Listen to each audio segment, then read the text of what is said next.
Welcome to the Nordic Talks, presented to you by the Caucasian Journal. Greetings from Tbilisi, Georgia. We are starting our second session. Today we speak about the higher and professional education. I do think it is a strength in the Norwegian model that we do have a system where there are small differences in the sense that everyone feels they have access to education. Now, of course, people have different levels of intelligence and so on. That will always be the case, and different levels of dedication. But in general, I've experienced it as a strength.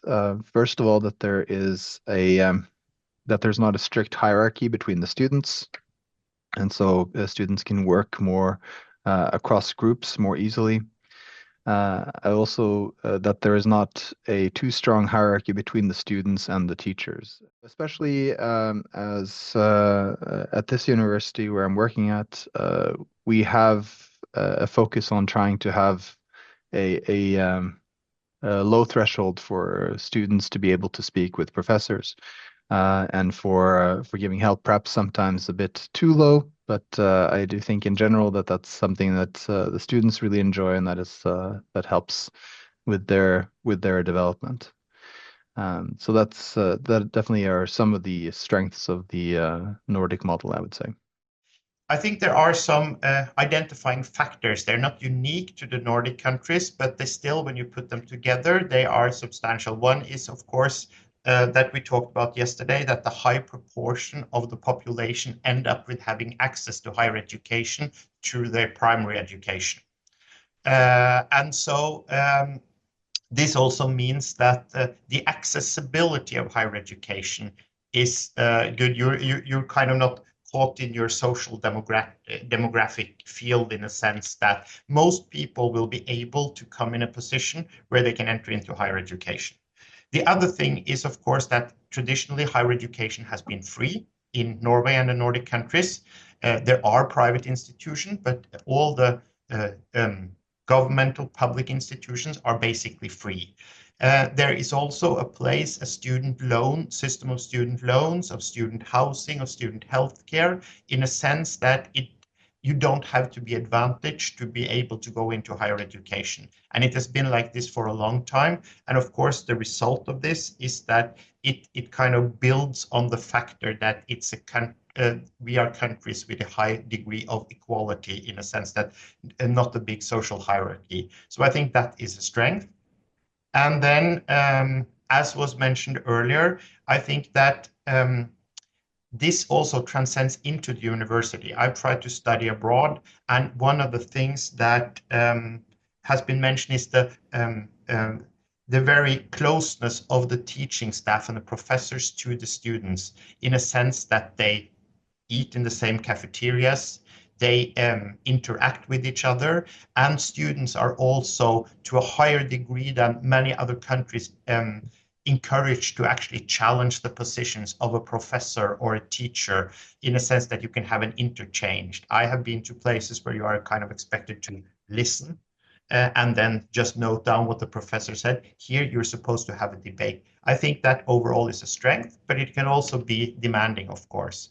And then lastly, we did a project with some African countries where we had an interaction of students coming from there to here and spending time. And at the end of their stay, what did they find most beneficial of studying in Norway? And you would think that it would be kind of free studies, access to housing, and so on. But what they also mentioned was that to come to a society where they felt safe at night, they felt safe going out. I'm not saying that Norwegians are the easiest to befriend, but it's a safe society. And they also mentioned things like access to high-speed internet, which was free, and things like that we don't think about, but it does constitute kind of the whole setting as a student, that you have the financial possibilities to study, you have access to higher education, you are encouraged to be active, and you are in a society where you can feel safe and where you have access to the tools that you need. So overall, even though none of these are perfect, I think that is kind of what makes up the Nordic model in a sense. I'm Natso from the University of Georgia, and also I am in Georgia invited expert for Ministry of Education for accreditation and authorization of higher educational program. But recently, I graduated Arctic University of Tromsø. I obtained PhD degree in health sciences, and still my mentors are also attending this talk. First of all, that is student-centered learning. And this educational model prioritizes student-centered learning approaches, encouraging critical thinking, creativity, and problem-solving skills. All this prepares students for the global workforce, which is also very important in my field. I'm representing health science, and particularly I'm working in global health-related issue. So that is a big advantage for all of us. Additionally, what I want to mention that was also taught yesterday, very supportive learning environment, and the education system in Norway provides a supportive and inclusive learning environment with a focus on student well-being, and also that includes mental health, which is sometimes neglected or forgotten or not paid too much attention in countries like Georgia. And that is very attractive for all of us students who are enrolled in programs in Norway. Also, quite important strengths is English taught programs, and majority of universities in Norway and in Nordic countries as well, they offer programs taught in English, making them accessible to international students and increasing their global appeal. And finally, what I want to mention, and that is also differing at some time from Georgian experience, government support and funding. And majority of these universities, they are having strong government support and investment in education, ensure that institutes have the resources needed to maintain high standard and innovation. So that is the key features which I want to add from my side. Thank you. Thank you very much. It is very important, especially as we're approaching our case studies, cooperation projects involving Nordic countries, Georgia and Armenia. Good afternoon. I'm Nestan Tsitsishvili, Dean of School of Social Sciences at Georgian Institute of Public Affairs, GIPA, located in Tbilisi, Georgia. Very briefly about our experience, as you mentioned, case study. We have very close, let's say, working experience with University of Gothenburg, Sweden. And during 7 years, we have very, very interesting joint project, GIPA and University of Gothenburg, as we called SciUp. It's summer school for mid-career experts in migration and integration and resilience issues. We'll know that these issues are very crucial still today, and especially for other concrete regions and countries.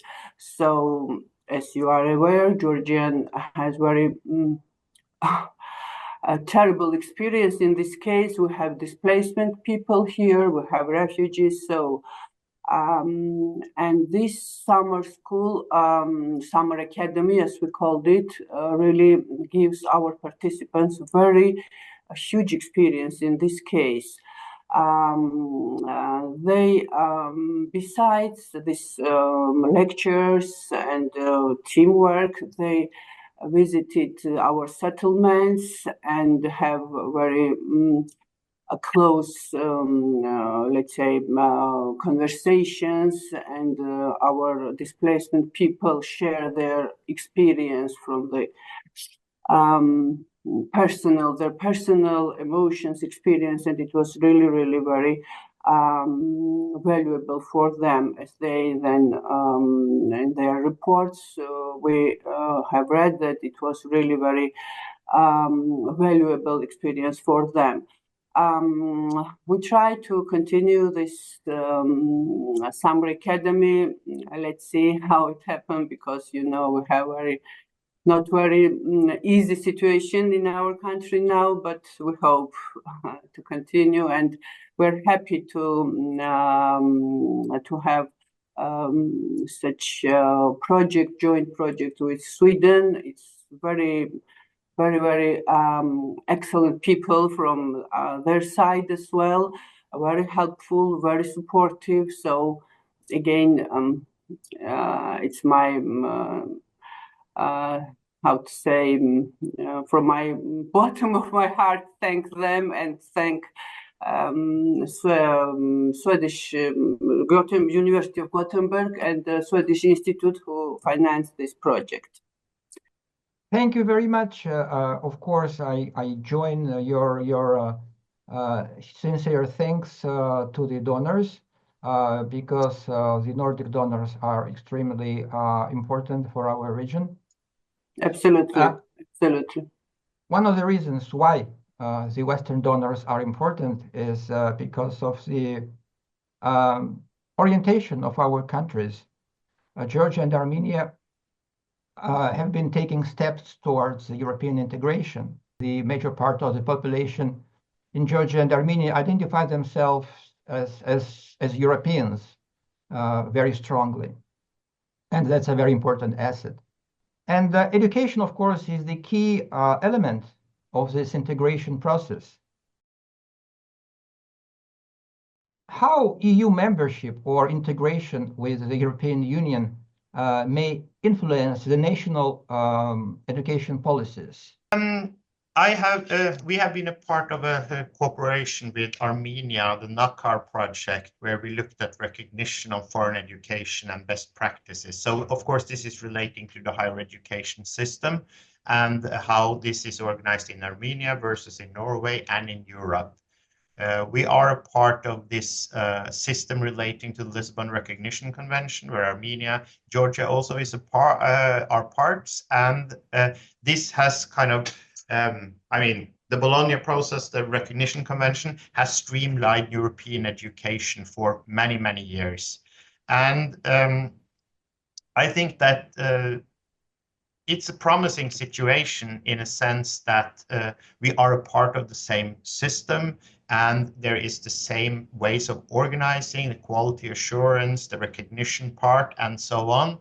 And looking from the Norwegian perspective, at least, we're not a member of the EU, but we are an associated member, so to speak, that it is possible both to keep kind of national traditions and traits and also be a part of a European system. So I'm not too worried about that. My experiences from Armenia is that in Norway, there's a high degree of public institution in higher education. As I've understood Armenia, there is a great variety of private higher education institutions. And it seemed to me that, like we talked about yesterday, about what you want with your primary education system, the same question can be asked for higher education. What are the goals? What are the responsibilities of government? What are the responsibilities that the market, so to speak, can do, and how can these two be balanced in a sense that gives us the output of education that the country needs, whether it is Armenia, Georgia, Norway, it doesn't really matter. It seems to me that the important thing is that you know what you want to be the output of the higher education system. I had the opportunity to be part of a project which Dog's organization helped to finance, the Eurasia project. We had a in cooperation with 3 higher education institutions in Kyrgyzstan and 3 other ones in Georgia. We were able to conduct a combination of a online course and summer school that I have to teach in English academic writing and publication. Because of course, one aspect of university accreditation is and work is, of course, the pedagogy and that's turned toward the students, but also for the professors or for the people, for the PhD students, they may have increasing levels of English as far as like capacity to write English, but there's also the conventions and expectations of academic writing that leads sometimes their research not to be accepted in some of the higher level journals in the English speaking community.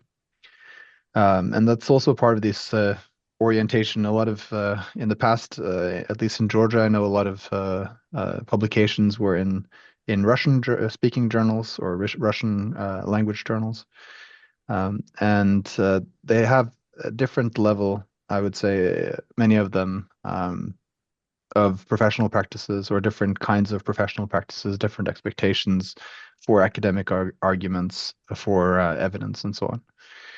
A little bit more focus on those things, on academic writing, argumentation, as to follow the Bologna process in that sense, would help with that orientation, because obviously the universities will be oriented where a lot of the professors are publishing and the professional relationships that they make at conferences and other things.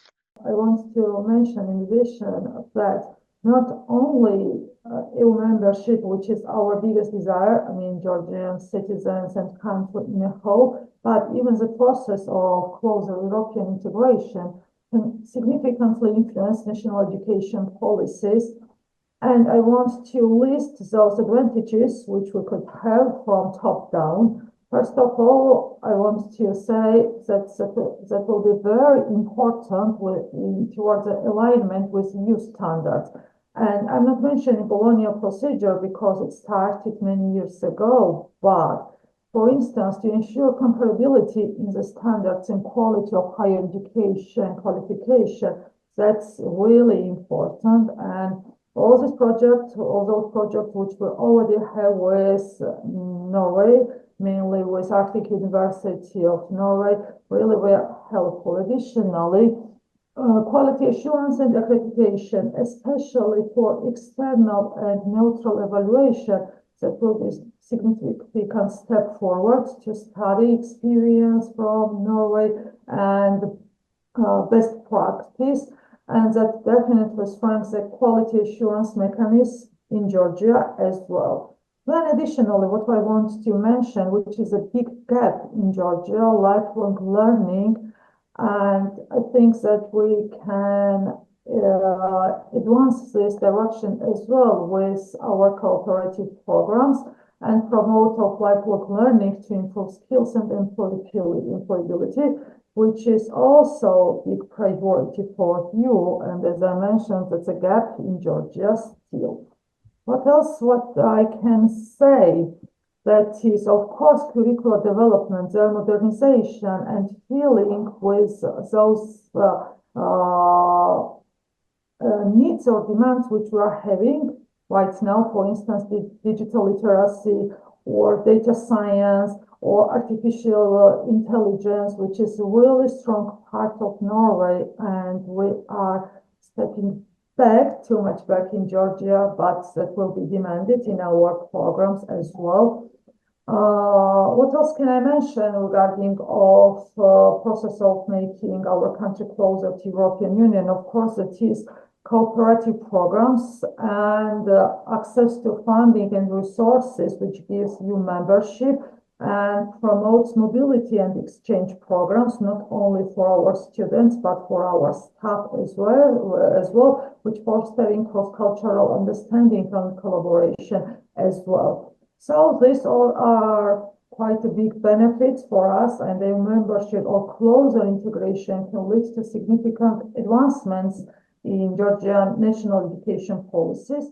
Hello, everybody. I'm Arnfinn Muruvik Vonen. I am a linguist and a professor at the Oslo Metropolitan University in Oslo. And I would like to briefly tell a few experiences that we have had in our collaborative projects. In fact, I've been involved in two projects, and we had we had collaboration partners, one university in Georgia, one in Armenia, and one in Azerbaijan.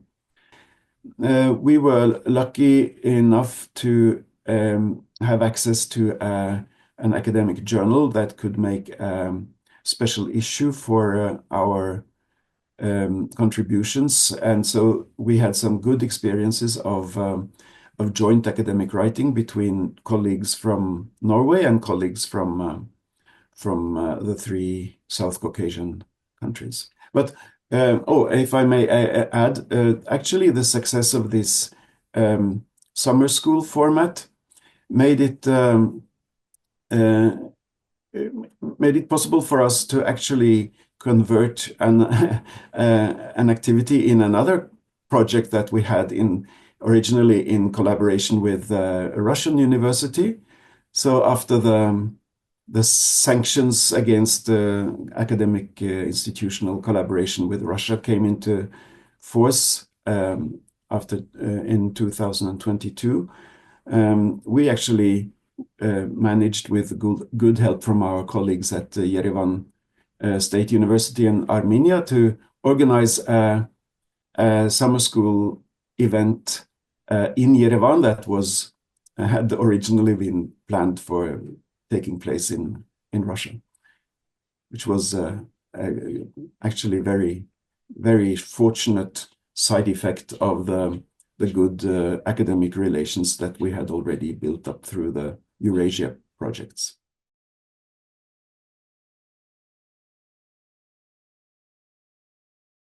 As you know, our goal is to produce practical recommendations. And therefore, my traditional question, which I asked already yesterday, is imagine you are a decision maker with a substantial budget for the next round of cooperation programs with our countries in education field. What would you suggest? What would you do? I would like to work on joint research projects, which is very important for us as a School of Social Sciences. And also, it would be beneficial, Natia also mentioned about it, exchange programs. We do have plenty of them. We have have memorandum and exchange programs up to 80 European universities and some universities from the United States. And it's really the brilliant way to develop. If I may be allowed to be quite frank, perhaps in some observations, I had a student that came from Georgia that studied at our university, and she was despairing because she could only be there for 1 year. She felt that she was so far below in levels of competition. Now, she was a very bright student, so I think sometimes she underestimated herself. But she said the fact that the teachers have PowerPoints, that they find us the literature rather than us having to go everywhere and find the literature for ourselves, that the teacher talks to the students rather than just standing up there and lecturing for an hour. All those things were big differences to her. It was a big change, made a big difference in her learning outcomes when she was in Norway compared, according to her at least, from what it was in Georgia. A separate thing from that, the kind of the pedagogical innovations that could be possible. A few things that I know about that are problems with being up to European level when it comes to academic publishing. As science, the science journal Science published recently, there were more than 800 papers retracted from Russian-speaking scientific journals, where it's showed that it's riddled with plagiarism, self-plagiarism, and so-called gift authorship, where people sign on to articles that they have not been a part of making, just to be able to boost their numbers. plagiarism is an issue not just for students, it's also for some faculty members. Good understanding of these kind of these standards and enforcement of these standards. Obviously, some of that hopefully will come with more cooperation with other European universities. University in Norway are having especially toward of involved in doctoral studies. I was always jealous what kind of support supervisors are also having in a term of having regular trainings and sharing experience from other faculty members with best practice. And so I will implement such kind of programs in Georgia as well, which develop robust teacher and supervisors training program to improve not only their pedagogical skills, but to adapt new teaching methodologies and encourage their participation in such kind of programs. Another aspect, which I also want to say, that's encouraging public-private partnership and involving private sector in Georgia and in academic programs as well, because a lot of facilities, especially regarding of public health, are private in Georgia, and encouragement this partnership leverage resources and bring another expertise level as well, and sometimes also brings innovation, and that was really beneficial. And finally, what I want to say, this is research and innovation, support the research and innovation more, and have do mutual research activities for increasing sustainability of our programs and build a resilience, inclusive and high quality educational system in Georgia. I suppose if I had a lot of money and a lot of decision-making power, there's a lot of things I could have done. One particular thing I was thinking of that would be very fruitful, I think, is to really ask the relevant institutions in Georgia and Armenia to evaluate their own experiences. I've been several times very much impressed by, for example, at the Tbilisi State University, how much international formalized cooperation they have, and we already also got an example of that earlier here, that there are so many programs, so many exchange schemes and so forth that the Georgian institutions are already a part of, and I'm sure that building on that experience, evaluating it, and deciding what would be the better next step is an initiative that to a large extent should come from the Georgian side and the Armenian side. Thank you. To build on what Arnfinn said, is that to know your own institution and to evaluate where you are is important, and to continue the work on quality assurance in the institution, like was mentioned previously, that institutions have to have credibility when it comes to research, when it comes to education, and to I think that there are no easy or fast fixes in a sense that institutions sort of reflect society, as I mentioned earlier, but that you could do some moves to move you in the right direction over time. And I think that more activating the students more over time, I think will have a beneficial effect, kind of engaging them in the studies and making it more interaction. You could try these out with experiences using cooperation with European institutions, and then do exchange programs, do a cooperation between the institutions to kind of enhance and promote that. I think over time, this will kind of make the institutions sort of moving in a direction that could be talked about, like the Nordic model. I also think that countries this was one feedback I got from Armenia, that finances and the access to higher education is an issue. There's a lot of private institutions. They cost quite a lot of money. I don't know the situation in Georgia that well, but I think that to ensure access to higher education and that it's not so much limited on your family background and so on could be a way to good use of funds, establishing more student loans and so on. Thank you. I'm originally from Batomi, represent Batomi State Maritime Academy.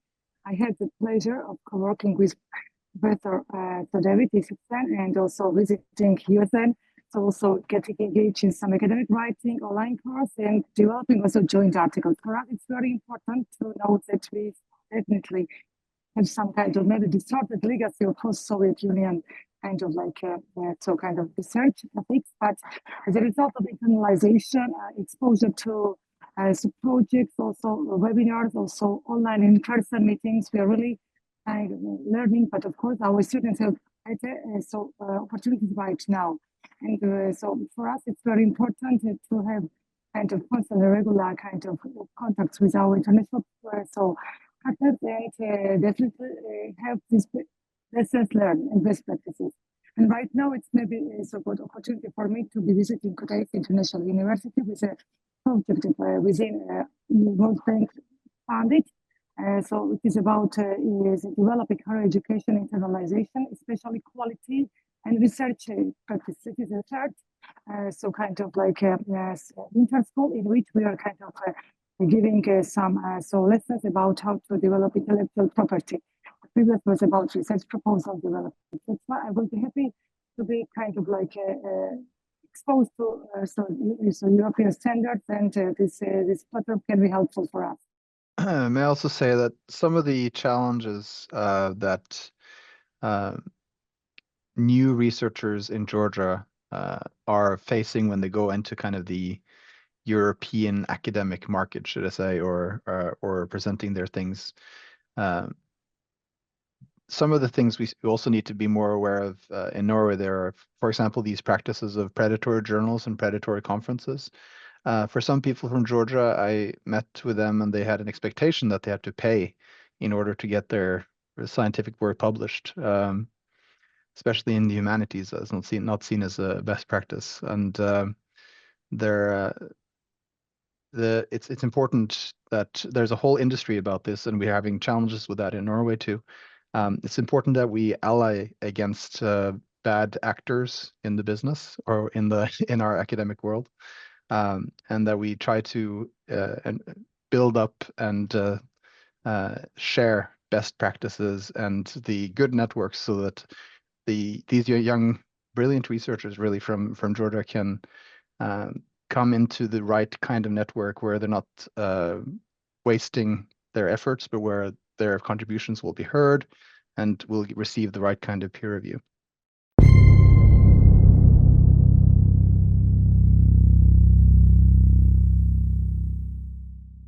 I believe that our discussion was actually pretty good and effective. Thank you very much again. It has been a big pleasure for me to moderate those sessions. Thank you. Thank you very much indeed. Thank you. Brian. Thank you very much. I mean, it was very interesting. And as I say, it's never enough to talk. There's never enough time to talk about education. So thank you very much for this initiative.